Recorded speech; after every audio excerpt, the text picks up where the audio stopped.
రాయలసీమ సాహిత్య వైతాళికుడు శ్రీ కె సభా గారి శత జయంతి సందర్భంగా వారు సంకలనం చేసినటువంటి కథా సంకలనం ఈరేడు లోకాలు 8వ భాగం 11/2/24. ఇప్పుడు ఈ కథ పేరు పునాది రాయ్. ఆదిస్తి నరసింహుడు అనే ఆయన రాశారు. ఏవండి అనురాధ ఇక్కడేనా ఉన్నది అంది ఆ బస్తీ పిల్ల సరోజ్. ఆ కళ్ళద్దాలు ఆ వేషం చూసి అనురాధ వదిన కనకం శలలా నిలబడిపోయి ఎవరు అంటే వాకిట్లోకి వచ్చింది అనురాధ. రైలు వద్దకి ఎవరినన్నా పంపిస్తామంటే నువ్వు వాళ్ళకి గుర్తు తెలియదు. నేను రావాలంటే ఇంట్లో పంపరు. నీవేమో దారి తెలుసుకుని చక్కా ఇంటికే వచ్చేశావు అంది రాధ. అబ్బా పర్వాలేదు లేవే, అయినా ఏమిటే నువ్వు అలా చిక్కిపోయావు. అబ్బా ఏం లేదే, నాకేం లేదే, బాగానే ఉన్నాను. అయినా నీకు పిచ్చి కాకపోతే నాకేమిటే నిక్షేపంలా ఉన్నాను అంది అమృత. పోవే నువ్వు నాకు తెలియదేమిటి, నేనేమిటి చిన్నపిల్లనా? ఏదో ఉందిలే అంది సర్వ. అది కాదే, నిన్ను చూడాలనిపించింది, నేను రాలేక ఉత్తరం రాశా, నేను రాసిన వెంటనే వచ్చావు, థ్యాంక్స్ అంది. మీ వారు మంచివారేనా అంది సరోజ. తన బాధను కనబడనీయకుండా మంచివారే అని పొడిగా మాత్రం చెప్పి తల దించుకొని ఆ ముఖం కవళికలను సరోజ గమనిస్తూనే, అరే అదేమిటే అలా మాట్లాడుతున్నావు అని. నేను ఏం లేదే అని సవరిస్తూ అసలు సంగతి మర్చిపోయానంటూ లోపలికి వెళ్ళింది. కాఫీ పట్టుకొచ్చి అందిస్తూ, మద్రాసు ఎలా ఉంది, మీ కొత్త సంసారం, భర్త గారు అంతా బాగుందా? మద్రాసు జీవితం బాగానే ఉంది. మా శనివారం ఆదివారం రావడం ఆలస్యం, అలా షికారు పోవాలంటారు. నాకేదో ఒక విధంగా ఉంటుంది. నేను అలా రానప్పుడు అసలు అడగటం గెలవడమే తప్పు. ఒక్క రవ్వన్న సోషల్ బిహేవియర్ ఉంటేగా అనుకుంటారు అంది. ఆ సాయంత్రం ఇద్దరు చేదగట్టు దాటుతూ మాట్లాడుతూ నడుస్తున్నారు. ఉన్నట్టుండి సరోజ, నువ్వెప్పుడు బయటకే రానట్టుందే అంది. నీకెలా తెలిసే అంది. అదంతా ఒక మంత్రశక్తిలే. చూడు, నీ నోటితో నిజం పలికించా, ఇలాగ ఎన్నైనా నిజం పలికించగలను అంది. మర్చా, నీ పెళ్లికి రాలేదని కోపం కదా అంది. నువ్వు రాలేదని పెళ్లి ఆగిందా? మా పెళ్లికి ఎలాగూ అయ్యింది. ఎంతసేపు నా సంసారం, నేను నా భర్తను గురించి నువ్వు అడగడమే, నేను చెప్పడమే తప్ప ఒక్క మాటన్నా నువ్వు నీ భర్త సంసారం గురించి చెప్పావా అంది సరోజ. ఆ మాటతో ఎక్కడో దాగి ఉన్న ఆవేదన వెల్లువలా పొంగి హృదయంపై ప్రవహించింది. ఆ కన్నీరు చూసిన సరోజకు ఏమీ అర్థం కాల. ఏం జరిగింది, నాకు చెప్పవా? ఏమీ లేదే అని వారించబోయిందిరా. కానీ సరోజ వదల్లా. అసలు విషయం చెప్పే వరకు పట్టుబట్టింది. చివరికి రాధకి చెప్పక తప్పలే. నేను నీ అంత సంతోషానికి నోచుకోలేదు సరోజ, నోచుకోలేదు. అంటే భర్త కౌగిట్లో ఒదిగి హాయిగా కబుర్లు చెప్పుకునే పాటి భాగ్యం లేదు. సరు, నా ఆనందానికి ఆ భగవంతుడు ఓర్చుకోలేకపోయాడు. మరి మీ వివాహం అయ్యింది మొదలు ఇక్కడే ఉన్నావా? ఆ విషయం మాట వరుసకైనా చెప్పలేదు. కోపమా అలా అడిగినందుకు? నాకు నీ మీద కోపం ఏమిటే, నీ మాటలు నువ్వు అంటూ పిచ్చిపోకపోతే మరో విధంగా భావించకుంటే నేను మాట అడగనా రాధా అంది. నిరభ్యంతరంగా అడు.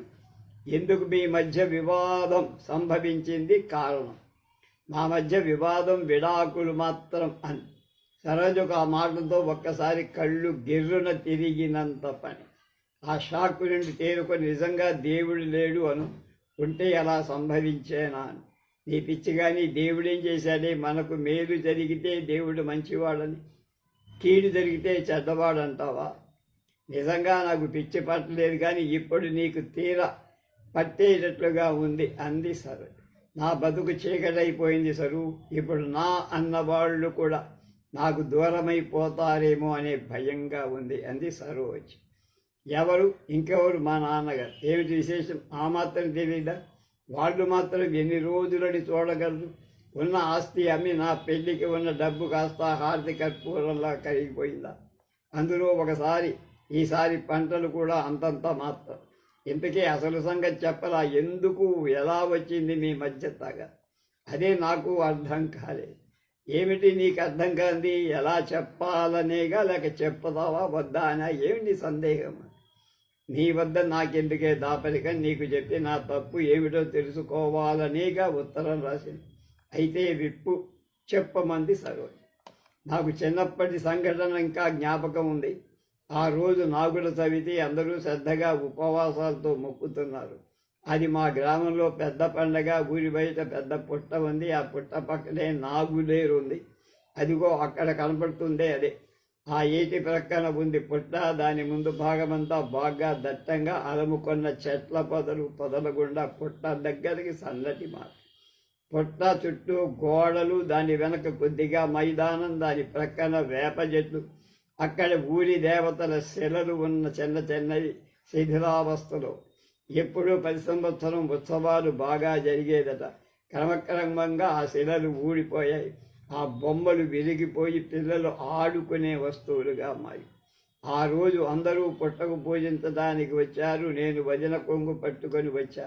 పిల్లలంతా కొత్త కొత్త బట్టలతో అందంగా మెరిసిపోతున్నారు. నాగేశ్వరుని గురించి నాగు కక్ష కట్టిందంటే కాటు వేసేదాకా వలదంటారు.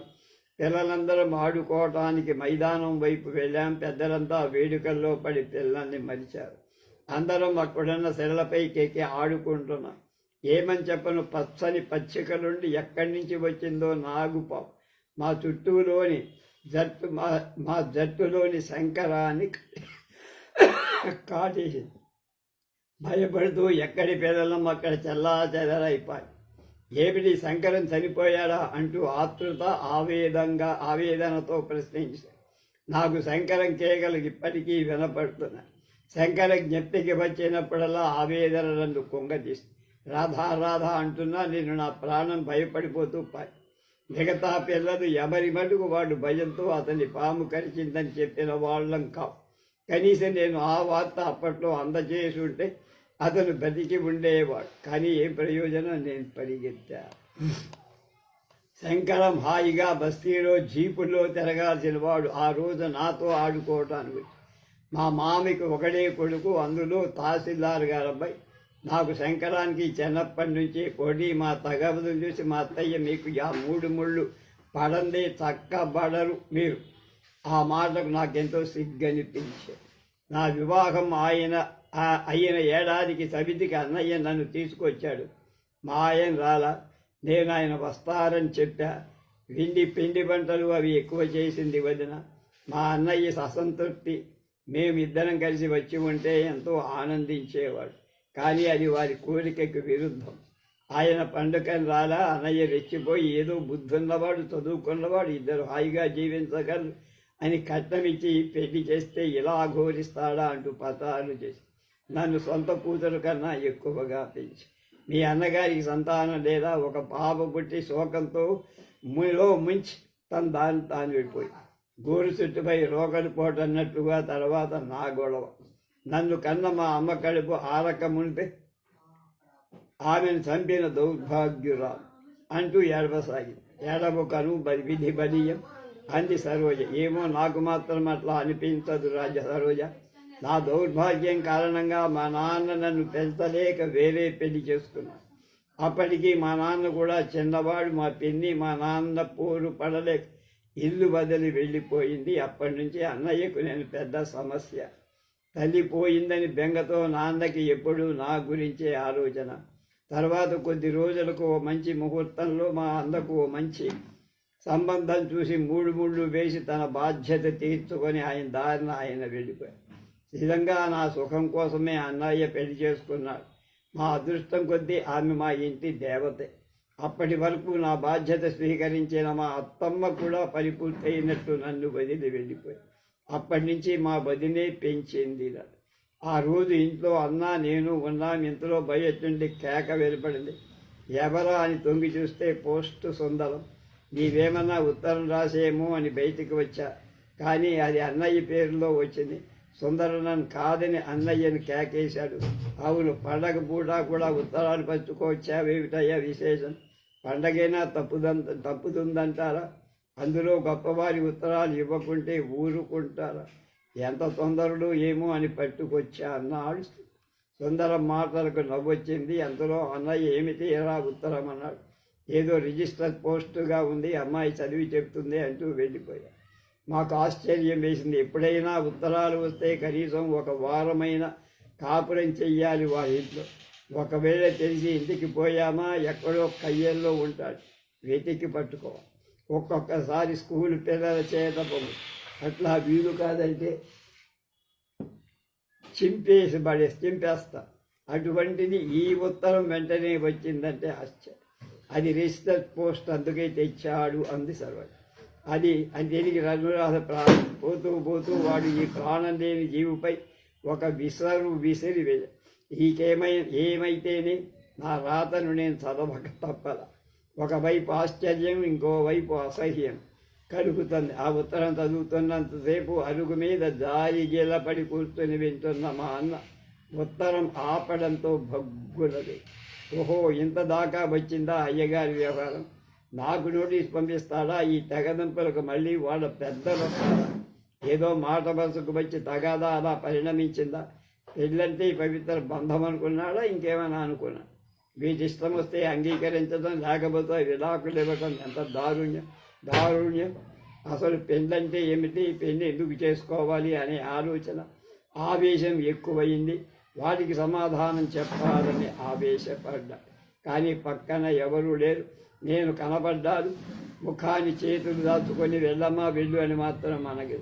అప్పుడే వచ్చిన వదిన అన్న అరుపులు చూసి, ఏమండి ఏమిటా అరుపులు, మీరు కుప్పలు అరుస్తున్నారేమిటి, ఏం జరిగిందని అంటూ సముదాయించపోయింది. కానీ ఆయన ఏమాత్రం లక్ష్య పెట్టల. వదినకు ఏమీ అర్థం కాక నన్ను అడగబోయి నా ముఖాన్ని చూసి అలాగే రాయిలా నిలబడి, ఏమిటే ఆ మాత్రం నువ్వైనా జవాబు జరిగింది చెప్పలేకపోయావా అంది సర్వ. చెప్పాలనే ఉంది, కానీ ఎలా చెప్పాలి, ఏమని చెప్పు?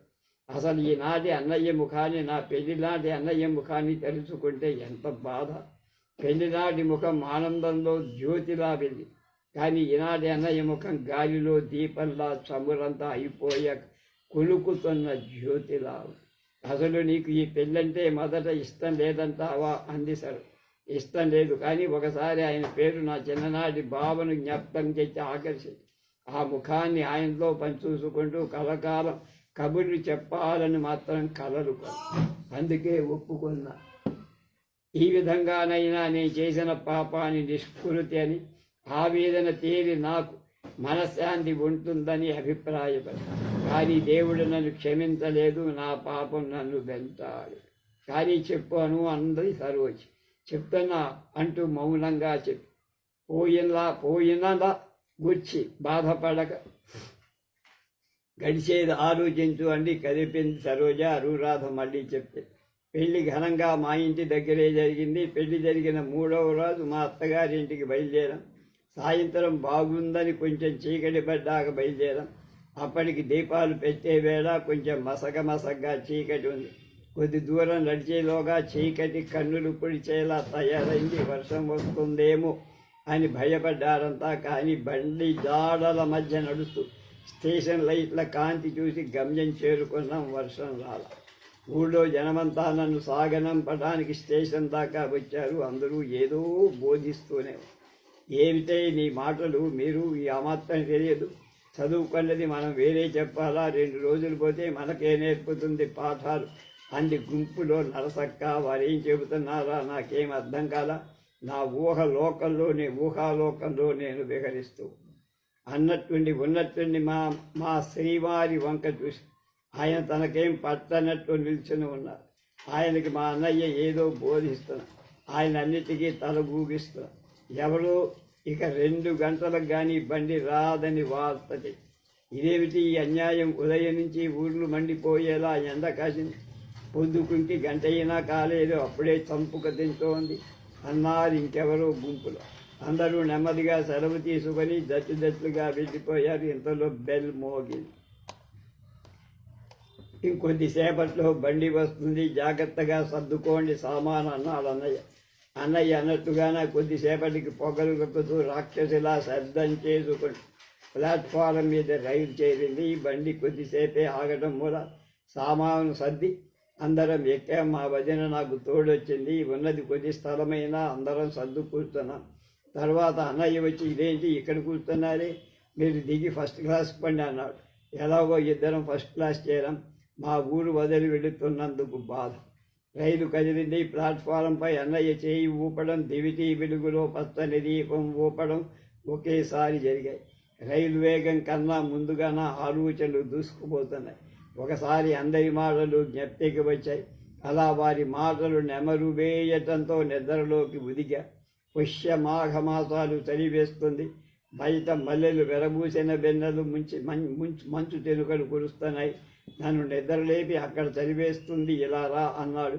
ఆ మాటలతో నా శరీరం పొలకించింది. మరొకసారి అను అని పిలిస్తే బాగుంటుందనిపించింది. మరొకసారి ఆ పిలుపుతో నిద్ర దూరం అయ్యింది. అదే మా మొదటి కల. మరలా ఉన్నట్టుండి కే చెప్పేది, ఆ గాలి తగిలిందంటే జ్వరం వస్తుంది అంటూ దవగ్గా తన వైపు అబ్బో, అబ్బాయి గారికి ఎంత చదువు, అవతల వారు మీ చేష్టలు చూసి మేలుకోబోతారు అన్న.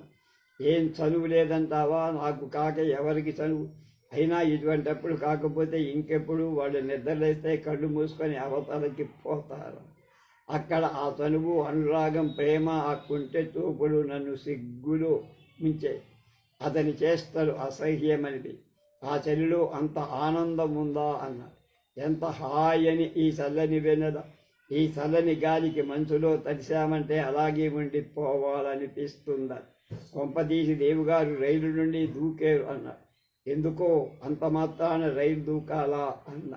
మనసు మరిపించే ఆ వాతావరణం మళ్ళా వస్తుందా అందుకని. తన్మయత్వంలో అతని కౌగిట్లో దిగిపోయా.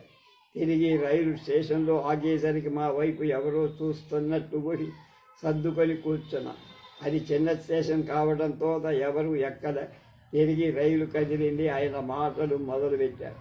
కిటికీ గుండా చల్లని కిరణాలు పడుతున్నాయి. అను పండు వెన్నెల, మల్లెల కాంతి, చల్లటి చీర, అదే రంగు జాకెట్టు. అబ్బా, ఎంత అందంగా ఉన్నావని మత్తెక్కించే ఆ చిలిపి కళ్ళు, ఆ పెదాలపై చిరునవ్వు, అబ్బా నన్ను పిచ్చివాణ్ణి చేస్తున్నాయ. సరే, అయ్యగారి కవిత్వం కూడా వచ్చినాను. అవును, నీలాంటి అప్సరస ముందు నిలబడితే ఆ కవిత్వం దానంతటదే వస్తుంది. అందుకేగా అలసాని పెద్దన అన్నాడు. ఊరక కృతులు రచయింపటమన్న సత్యమని. ఇవన్నీ కలిగితే కానీ కవిత్వం రాయలేనన్నాడు పెద్ద. జయదేవుడు భార్య నృత్యం చేస్తుంటే శృంగార కావ్యం రాసి. అసలు సృష్టికే కర్త స్త్రీ. ఈ కవిత్వం యొక్క సృష్టికి వీరి అందచందాలే మూలమ్మ.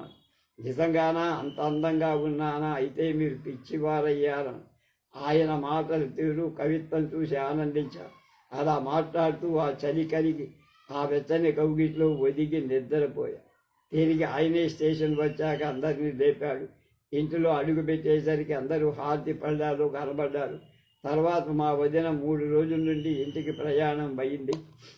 ఆమెకు బట్టలు పెట్టి మర్యాద చేసి పంపారు. వెళ్ళేటప్పుడు ఆమె నా వైపు ఆప్యాయతతో చూసి కంట తలబెట్టి నేను కన్నిటితో సాగనంపా. ఆయన మాత్రం వెళ్ళి రండి అని క్లుప్తంగా అన్నారు. నేను ఎప్పటికప్పుడు ఉత్తరాలు రాయటం మూలాన అన్ని సంగతులు తెలుస్తుండేది.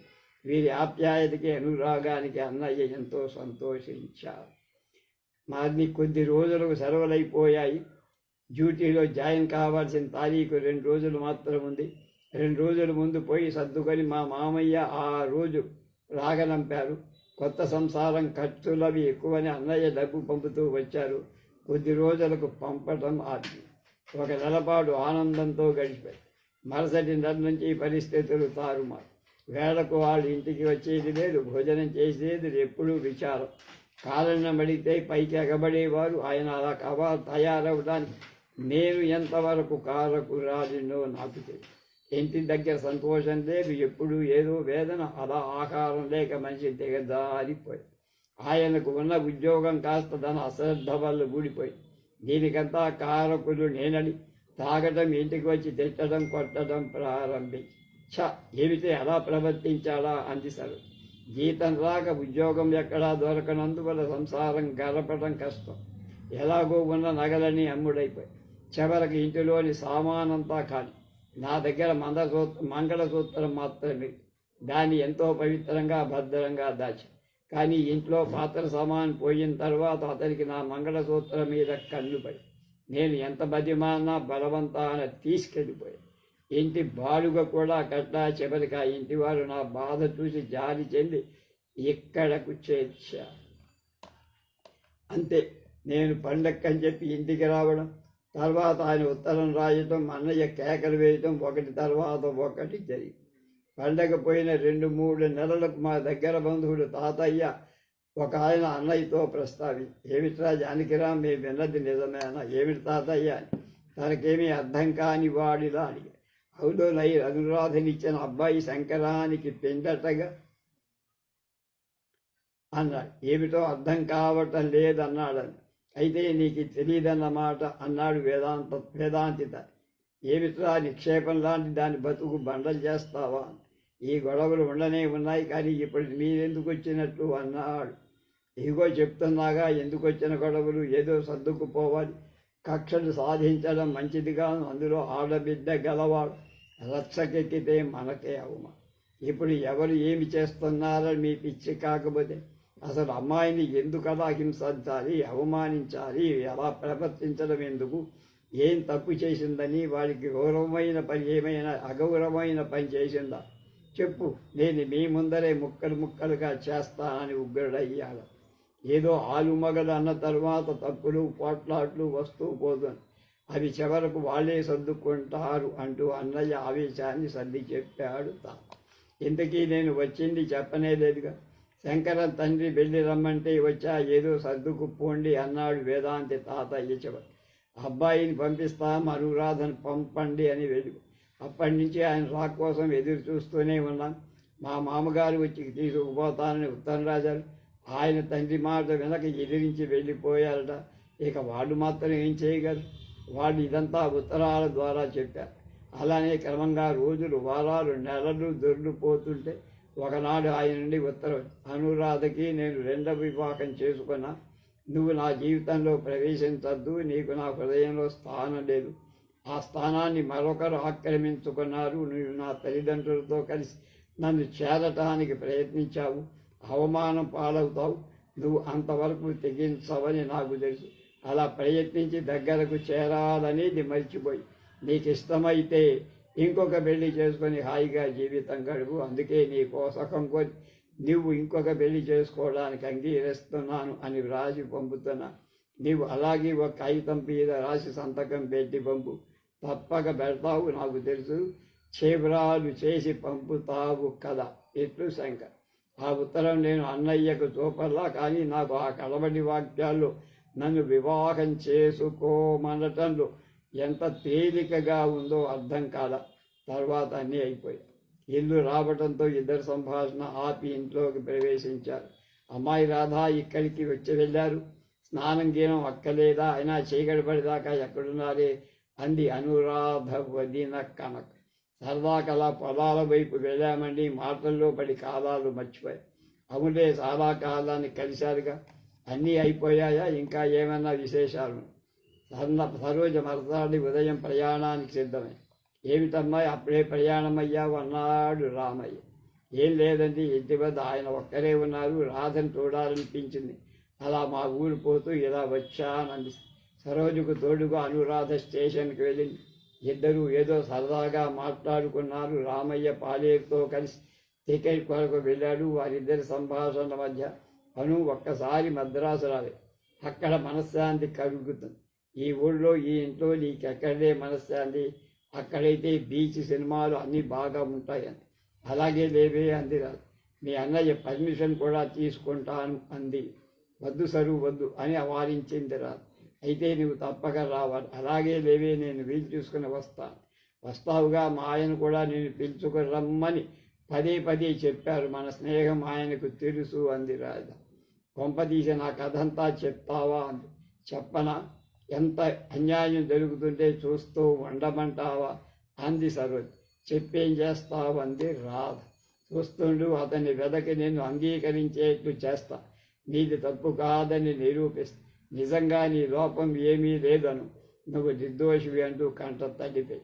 దయచేసి ఆ ప్రయత్నం వద్దు, నీకు పుణ్యం ఉంటుంది. ఒకవేళ ఆయన కనిపించినా అంగీకరించడు. నా నాకు తెలుసు అంది. ఇంతలో ఏమిటి ఇద్దరు ఏడుస్తున్నారే? నాకు తెలుసమ్మా ఇద్దరి బాధ, కానీ ఎవరు ఏం చెయ్యగలం తల్లి అన్నాడు రామయ్య. అలా స్టేషన్ అన్న విషయం కూడా మర్చిపోయి ముగ్గురు ముఖాల్లో దుఃఖం నిండు. రైలు వచ్చి ఆగింది. పాలేరు సామాన్ సర్దాడు. సరోజ వెళ్ళి కనకం నిన్నొక మాట అడగనా అన్నాడు రామయ్య. ఏమిటో ఆ రహస్యం అంది కనక. అది కాదే అవతల వినబడుతుంది అంటూ చెవిలో చెప్పాడు రా. అనురాధ మళ్ళీ పెళ్లి విషయం. ఏంటండి మీరనేది? మీ చాదస్తం కాకపోతే ఇదెక్కడన్నా లోకం ముందు ఉందా అంది. అవన్నీ అనవసరం. తీరా చూస్తుంటే పెళ్లి నీకు చెయ్యాలంటూ నీవు ఊహు ఊహు అంటాం కాదు అన్నాడు. పోనీ అమ్మాయి ఒప్పుకోవద్దా అందిక. ఒప్పుకోక ఏం చేస్తుంది? దానికి మాత్రం జీవితం మీద ఆశలు కోరికలు వద్దా?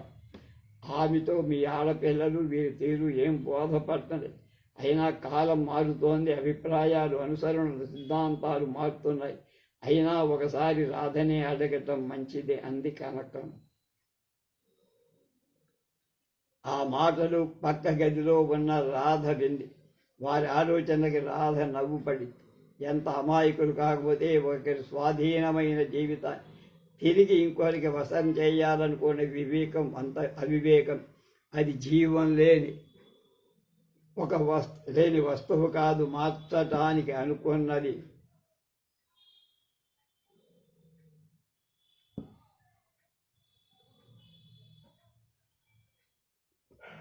రాధ తనలో అమ్మాయి అను, ఏమిటి ఆలోచిస్తున్నావు? లేచి కాస్త కాఫీ పెట్టివు, తల భారంగా ఉంది అన్నాడు రామయ్య. అనురాధ అన్నయ్యని అడిగేయాలనిపించింది, కానీ పెంచిన గౌరవం ముందు వచ్చి ఆపి బాధపడితే తను బాధపడినట్టే అని విరమించుకు తెలియని ఆవేదన ముందుకు వరకలేస్తుంది. ఎట్లయితేనే సరోజికి ఉత్తరం రాయాలనిపించింది. రేపు బంధువులు వస్తారు, కాస్త శుభ్రంగా ఉండండి అంటూ జరీకండుగా వేసుకొని వెళ్ళిపోయాడు. మరుసటి రోజు బంధువులు వచ్చారు. అందరూ కొత్తవారే. అందరికీ కాఫీ టిఫిన్ అందించింది కనకం. వాళ్ళు ఏవో మాట్లాడుతున్నారు. కనకం అనుని ఇలా రమ్మను అన్నాడు. కనకం రాధ గది వైపు వెళ్ళింది. రాధ గోరుమని ఏడుస్తుంది. ఏమిటే చిన్నపిల్ల ఏడుస్తావు అందుకని. కానీ రాధ నుండి సమాధానం శూన్యం. కనకం తిరిగి రా అను మీ అన్నయ్య పిలుస్తున్నాడు. ఎందుకు వదినా? ఎందుకో నన్నెందుకు ఇలా బాధిస్తారని గొంతు దాకా వచ్చి నిలిచిపోయి కనకం ఓదార్చి తీసుకొచ్చింది. జానకిరామయ్యకు ఎక్కలేని సంతోషం వచ్చింది. ఆనందంతో 2 కన్నీటి బొట్లు రాల్చాడు. ఏం చదివావు అమ్మాయి అన్నాడు ఎవరో నడి వయసు. రామయ్య కలుగ చేసుకుని ఇంటర్ చదివించామండి. రాధకు నిజ జీవితం చెప్పేయాలనిపించింది, కానీ గొంతు పెగలల. కట్నం విషయం అన్నారెవరో. రామయ్యకి ఒక్కసారి కళ్ళు బైర్లు కమ్మాయి. కోపం వచ్చింది. కట్నాలంటే మా అబ్బాయికి అసలుకి అన్ని గుణగణాలు బాగుంటే చాలన్నాడు అబ్బాయి. సాయంకాలం అయింది. అందరూ లేచి వెళ్ళొస్తామండి అని చెప్పి బయలుదేరారు. రాధ అసలు ఆ వచ్చిన అబ్బాయినైనా చూడల. అతని మాటలు వింటుంటే మెత్తగా ఉన్నాయి. అలాంటి సంఘ సంస్కరణ కర్తలే రేపు గొంతులు కోసే. అసలు ఇద్దరూ అర్థం చేసుకొని జీవిస్తేనే వంశాల రథం సాగుతుంది, లేకపోతే గతుకులున్న మార్గం మీద పోయినట్లే. తలెత్తి చూసేసరికి తెల్లటి సూట్లో అవరులు అందరికీ వెనక నడుస్తుంది. అన్నయ్య వాళ్ళని సాగనంపటానికి వెళ్ళారు. కనకం లోపల పనిలో నిమగ్నురాలై తనని వేరొక జీవితంలో ప్రవేశపెట్టాలని వీళ్ళ అభిప్రాయం. ప్రయత్నం మనస్సు పరిపరి విధాల పరుగు తీసింది. ఒకసారి మనసులో సరోజ మెదిలి తన బాధని అర్థం చేసుకునేది ఒక్క సరోజ. మిగతా వారికి తాను ముఖ్యం కాదు. తను నిర్దోషం నిరూపించుకోవాలి. వీళ్ళకి నిజం చెప్పి వివాహం మాని అసలు పురుష జాతికి నీతి నేర్పాలి. ఈ రీతిగా ఈ దేశంలో ఎంతమంది స్త్రీలు బలవుతున్నారు, నాశనమయ్యారు. ఈ దురన్యాయం లోకానికి తెలియదు. అందుకే తన కథ అంతా చెప్పాలి అనే ఆవేశం ఎక్కువ. ఆ ఆవేశమే ఉత్తరం రాయాది కారణం. ఉత్తరం మొదలు. ప్రియమైన సరు, జీవితంలో స్త్రీ ఏ ఆనందంగా ఉండాలంటే దానికి భర్త అతని అనురాగం స్త్రీని ఆనందింపజేస్తుంది. అలాంటి ఆనందాన్ని మీరిద్దరూ మద్రాసులో అనుభవించాలని కోరు. ఇక ఈ ఉత్తరాలు, అందులో ప్రియోక్తులు నన్ను ముగ్ధురాన్ని చేస్తాయంటేను. నీవు కిందసారి ఇక్కడికి వచ్చినప్పుడు నా కథంతా నీకు వినిపించలా. అసలు విషయం దాచిపెట్టా. కానీ ఇప్పుడు ఈ శరీరంతో పాటు ఆ కథ కూడా అంతం కావటం ఇష్టం. అందుకే ఇలా రాస్తున్నా. ఇలా రాస్తున్నందుకు ఆశ్చర్యపోవాల్సింది ఏం లేదు. నిజం నీ ముందు పెడుతున్నా, నేను అసలు కథ నీ ముందు చెప్పనందుకు. నేను ఉత్తరాలు పుట్టింటికి రాస్తూ ఉండేదాన్ని. ఒకరోజు ఏమిటి ఉత్తరాలు ప్రతిరోజు రాస్తుంటావు, ఎవరున్నారు అక్కడ అన్నాడు. నేనేం మాట్లాడలేదో తిరిగి వాళ్ళే అయినాను. ఎవరన్నా ఉంటే అక్కడ కొలకకపోయావా, నన్ను పెళ్ళెందుకు చేసుకున్నావు, నాకంటే వాడే బాగుంటాడా అని. ఆ మాటతో నేను రెచ్చిపోయాను. కానీ రెచ్చిపోయిన దాని వలన ప్రయోజనం లేదు. పేదదాని కోపం పెదవికి చేటన్నట్టు. అందువల్ల నేనే సర్దుకుపోవాలి. కానీ ఎంత సర్దుకున్నా ఆయన మాటలు రంపపు కోతల్లా బాధ. పురుషులంటే అసహ్యం వేసింది, ప్రతి దానికి అనుమానం.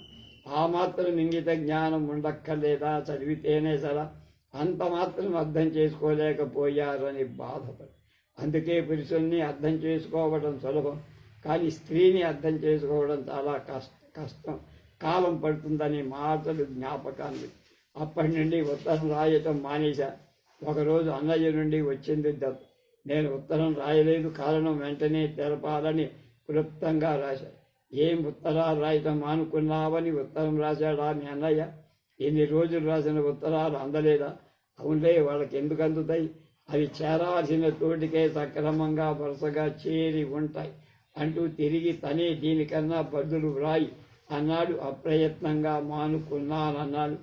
ఎందుకో తెలిసి పోయిందనా, పర్వాలేదులే అన్నాడు. ఆయన మాటలు ఎంత గుండెలు పిండేవో అర్థమైపోయి.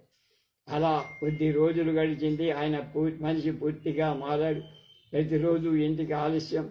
కాలం తర్వాత తెలిసింది పేక ముక్కల్లో రాత్రులు పగలు తెలిసేది కాదని. వాళ్ళ నాన్న మాత్రం అప్పుడప్పుడు డబ్బు పంపమని వస్తుండేవాడు. అదేవిధంగా ఒకరోజు ఉత్తరం చూపించి హెచ్చరించారు.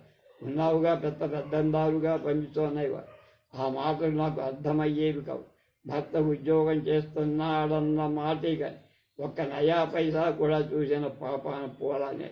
భార్యకు కావాల్సినవి షికారు, సినిమాల ఆశ కాదు.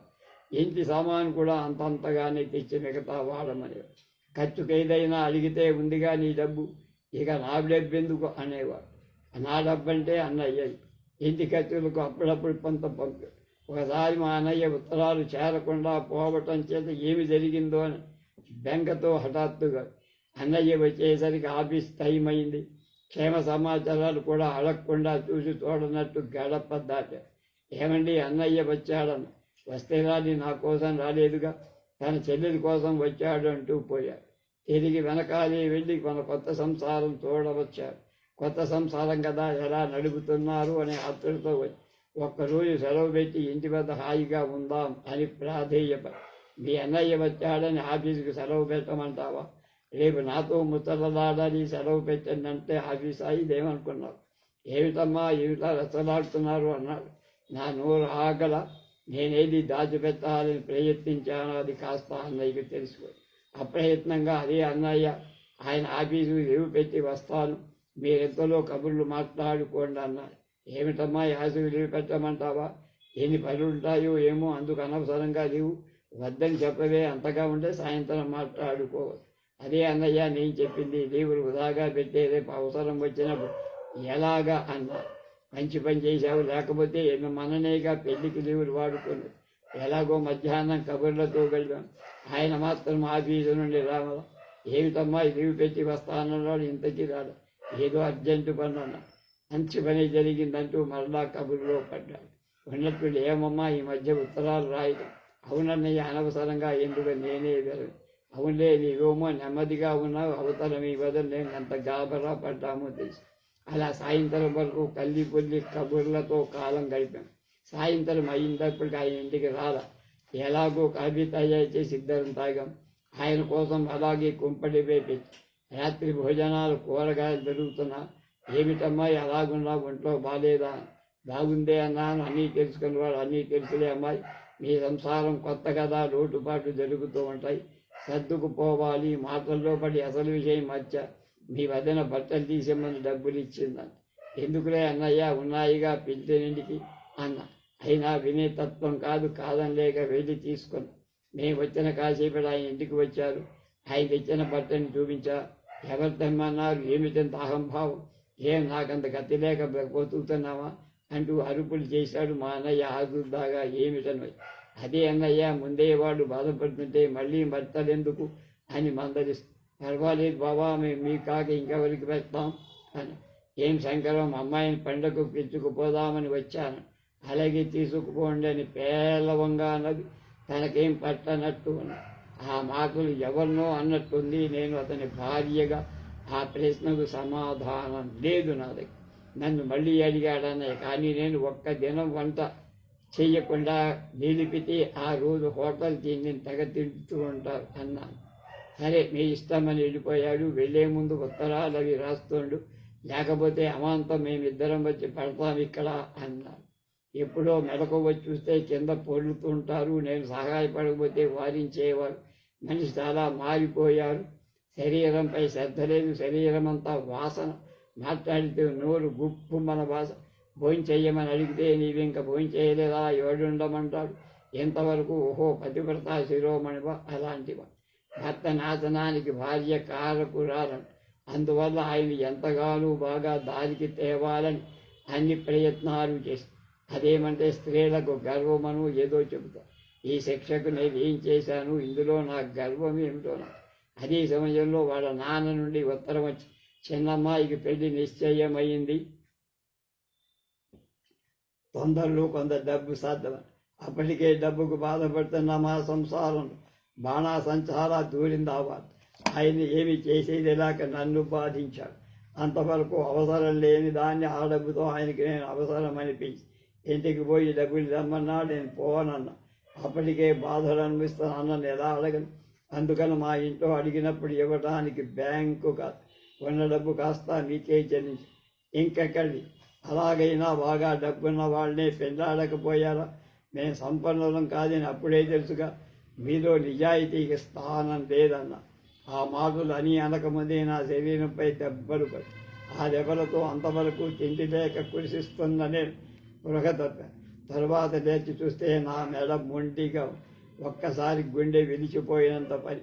పక్కగా నీటి చేతి పక్కనున్న చేతి నన్ను పిలుస్తున్నట్టుగా గాలికి రపతి. నీకు నా జీవితంలో ప్రవేశం లేదు, ఇక నన్ను సర్వదా మర్చిపో అని వాక్యం. మా ఇంటి పక్కన వారు నా పరిస్థితి చూసి మా అన్నయ్యకు రాశారు. వెంటనే అన్నయ్య వచ్చి తీసుకెళ్ళాడు. కొద్ది రోజులకు అసలు సంగతి మెల్లగా బయట. ఆయన కాలేజీలో చదివేటప్పుడు ఒక అమ్మాయితో పరిచయం ఉండేది. ఆమె మంచి సంపన్నుల కుటుంబంలో పుట్టింది. ఆమె ఒక్కటే కూతురు. ఆమె అంతగత్తగా ఆమెను ఏదో విధంగా మోసం చేసి వశం చేసుకుని ఆవిడ ఎవరిని లెక్క చేయక తన ప్రాణాలపైన ఇవ్వడానికి సిద్ధం. ఇద్దరూ వివాహం చేసుకోవడానికి సిద్ధపడ్డాట. కానీ ఈ విషయం ఇంటిలో తెలిసి ఆయన తండ్రి సంబంధాలు వెతికారు. నేను నా రాత కొద్దీ అతనికి చిక్కా. తనకు ఇష్టం లేని వివాహం చేయడంతో కొంత అసంతృప్తి కొంత ఆయన్ని బాధించి ఉండవచ్చు. అలా మా సంసారం అతుకల బొంతగా గడిపే సమయంలో ఒకనాడు ఆమె కనపడిందట. ఆయనే మొదట ఆమెను పలకరించారట. కానీ ఆమె తనకు చేసిన మోసానికి బాగా ఆయన అవమానపరిచిందట. అప్పటి నుండి అలా తయ్యారు. తను ఇంకా వివాహం చేసుకోలేదని అబద్ధం కూడా ఆడారు. రిజిస్టర్ పెళ్లికి ఒప్పుకున్నదట ఆవిడ. అందరినీ విడిచి ఆమె ఆయన మాటలు నమ్మి ఇప్పుడు ఆయన హాయిగా కాలం గడుపుతున్నారనుకుంటా. ఆయనైనా సుఖపడితే అదే తృప్తి అనుకున్నా. ఆమె వద్ద ఉన్న డబ్బుతో వాళ్ళ చెల్లెలి వివాహానికి డబ్బు కూడా పంపించారట. మా మామ విషయం ఆలోచించలేదు. ఆ తర్వాత అంతా తెలిసిందని తీసుకువెళ్ళి ఎలాగో ఆయన్ని సర్దిదిప్పి నన్ను ఆయనతో కలపాలని ప్రయత్నించారు. కానీ అది విఫలమైంది. నాకు ఆయనపై విశ్వాసం చావలేదు. కానీ అది ఆయన రాసిన ఉత్తరంలో విడాకుల పత్రపై సంతకం కోరటంతో వచ్చిన పోయి. మా అన్నయ్యక ప్రయోజనం లేని రెండవ పెళ్లికి ప్రయత్నించాడు. అందులో నా పెళ్లికి జరిగిన ఏడాదికే విడాకులు జరిగాయి. నేను నా జీవితంలో ఇప్పటి వరకు ఏ మాధుర్యాన్ని అనుభవించల్లా. నా మెడలో మొదట తాడి కట్టిన అతనే నా భర్త. మరొకరికి నా జీవితంలో స్థానం. నాకు ఉన్నదల్లా ఒకే ప్రేమ, ఒకే ఆత్మ. ఆ ప్రేమను, ఆత్మను, అనురాగాన్ని మరొకరికి అంకితం ఇవ్వలే. మళ్ళీ వివాహం నాకేమాత్రం ఇష్టం. పరిస్థితులు బాధిస్తున్నాయి. ఎంతలో ఒక వార్త తెలిసి అది వారి రెండవ వివాహం కూడా విడాకుల దాకా వచ్చింది. ఆయన త్రాగుడు మానుకోలేకపోయాడు. ప్రతిరోజు ఇంటికి తాగి వచ్చి చాలా విచిత్రంగా ప్రవర్తించేవాడు. ఆమె కూడా ఏం చెయ్యలేని పరిస్థితిలో ఆమె దూరం చేసి ఈ విధంగా నాకు బాధ వేసింది. కనీసం ఆమె జీవితమన్నా చిగురించి ఉంటే సంతోషించేదా అని. నన్ను చిన్నప్పటి నుంచి పెద్దవారి బుద్ధులు నేర్పించి అన్నావదిన వారి బాధ్యత నెరవేరినట్టు ఒక అయ్య చేతిలో పెట్టారు. తర్వాత సుఖపడినా కష్టపడినా నా కర్మ. ఆఖరికి నిజం నీకు చెప్పాలని నిశ్చయించుకున్నా. మన స్నేహం కలయిక ఏనాటికి అనుబంధం. నిన్ను కడసారి చూడాలని ఉంది, కానీ వస్తావో చూడవో దృఢంగా మాత్రం విషయం చెప్పలేదు. ఒకవేళ మీ అందరికీ దూరమవుతానేమో. మీ భార్యాభర్తలు మాత్రం ఒకరి మనసులకు అర్థం చేసుకుని ఆదర్శవంతంగా నిలిచి ఉండాలి. అందరికీ కృతజ్ఞురాలను. నా గురించి ఏ బెంగా లేకుండా నా వాళ్ళు ఉండాలి, అదే నా తుది కోరిక. ఇట్లు నీ అభాగ్య సోదరి అన్న. శంకరం ఏదో శాపగ్రస్తుడిలా పిచ్చివాడి వేషంలో మద్రాసు చేరుకున్నాడు. జీవించడానికి ఆధారం లేదు. మనిషిని చూడగానే ఉద్యోగం కానీ ఎవరు ఇవ్వటానికి ఇవ్వలేదు. ఎక్కడ నిద్ర వస్తే అక్కడ పడిపోయాయి. ఆ రోజు ఆదివారం నీలకంఠం సరోజ కాలక్షేపానికి అలా షికారు తిరుగుతూ ఉంటే వీడు అలాగే ఆ రోజు వరకలు వేస్తున్న సముద్రం వైపు వెళ్ళారు. అందరూ ఎక్కడి వాళ్ళక్కడ కబుర్లు. సరదాగా ఇసుకలో నడుస్తున్నాడు నీలకంఠం. సరోజ ఉన్నట్టుండి వారి చూపు ఒక మనిషిపై పడి ఇసుకలో అనురాధ అని రాస్తున్నాడు, చెరుపుతున్నాడు. సరోజ ఆశ్చర్యంగా చూసింది. అతను నిజంగా శంకరమైన అనుమానంతో భర్త. ఏమండి మీ పేరు శంకరమ? నచ్చజెప్పి ఎలాగో ఇంటికి తీసుకెళ్లారు. అతని విషయం అంతా తెలుసుకున్నారు. రాధ చెప్పిన శంకరానికి ఎప్పటి శంకరానికి భేదం ఉంది. సరోజ అనురాధ ఆవేదన అతనితో చెప్పి ఆమెను తప్పక నీ వశం చేస్తానని మాట ఇచ్చింది. అందుకు శంకరం అంగీకరించి నీలకంఠం శంకరానికి ఉద్యోగం ఇప్పించాడు. అందరూ ఒకటిగానే ఉన్నారు. సరోజ అనురాధకి ఉత్తరం రాసింది. ఉత్తరంలో అంతా వివరంగా రాసి, నా కోరిక నెరవేరింది, మీ ఇద్దరూ హాయిగా జీవించడమే కావాలి. సరోజ ఉత్తరం రాసిన రోజే అనురాధ కూడా తన ఉత్తరం రాసి ఇల్లు వదిలిపెట్టే. మూడవ రోజు ఆఫీసు నుండి వస్తూ శంకరం సాయంకాలం కావడంతో బీచ్కి వెళ్ళాడు. చల్లని గాలిలో సముద్రాన్ని చేరాడు. ఊహలు పిచ్చి పిచ్చిగా రేగుతన. మనసులో రాధ వస్తుందా, తను క్షమిస్తుందా అనే ఆలోచన లేదు. ఉన్నటువంటి పెద్ద పర్వతంలా వస్తున్న అలభారంగా ఒక శరీరాన్ని మోసుకొచ్చి వడ్డిన శంకరం చూస్తుండిపోయా. నోటి నుండి మాట లేదు. జనం మూగారు. శంకరం శవాన్ని చూసి సరోజ భోరుని ఏడ్చింది. ఆ రోజే వచ్చిన అనురాధ ఉత్తరం చూసి కీడు సక్కిస్తున్న సరోజ దుఃఖం అనురాధ శవాన్ని చూడగానే అతిశయించింది. ఆమె స్పృహ తప్పి పడి మరుసటి రోజంతా రామయ్య కనకం బంధువులతో వీళ్ళు నిండి అందరం కూర్చుంది. మమ్మల్ని క్షమించు తల్లి, క్షమించు. నీకు మళ్ళీ పెళ్లి చెయ్య తలబెట్టి అన్యాయం చేశాం, నీ బ్రతుకు నాశనం చేశామంటూ ఘోరున నీకు తయ్యలు అన్యాయం చేశామను నువ్వు దేవుడైనా రక్షించరాదా? అందాల రాసి దేవుడు నా చేతికి ఇస్తే దాన్ని నాశనం చేసిన దుర్మార్గుణ్ అని శంకరం ఏడుస్తూ, మీ చెల్లెలకి తీరని ద్రోహం చేశాను, నిజం తెలుసుకోలేక క్షమించండు రండి రామయ్య చేతులు పడి. మీ స్త్రీ హృదయాన్ని వ్యక్తిత్వాన్ని అర్థం చేసుకోలేదు ఈ లోకం.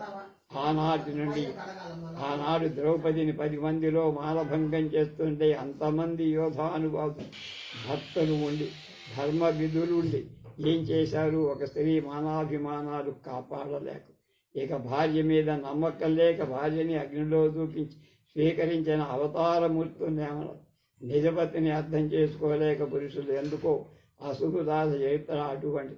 స్త్రీ జీవితం సంఘంలో బాగుపడాలంటే అనురాధ ఒక పునాది రై. ఆమె త్యాగం భవిష్యత్తులో స్త్రీల జీవితాన్ని బాగు చేస్తుంది.